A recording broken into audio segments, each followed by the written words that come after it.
Belum siap ni pun dah cantik comel dah. Tudung Clarabelle printed daripada AZ Clover. Kalau kita pakai tudung ni memang sangat selesa. Tudung ni memang sesuai lah untuk akak-akak pakai kan. Okay, so tudung ni nampak tak? Okay, untuk bahagian belakang kita tarik dia ke depan. So dia akan jadi bentuk V macam. So this one you letak dekat bahagian belakang and then pinkan. Okay, nampak tak? Belum siap ni pun dah cantik comel dah. So untuk bahagian sisi ni kita lipat-lipat dia bagi lebih kemas, naik atas bahu. Lepas tu kita pinkan dia.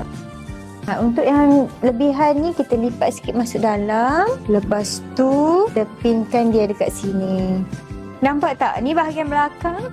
Ini bahagian depan. Cantik sangat ni. Sekarang ni ada special offer. So akak-akak kena grab sekarang sebelum stok habis.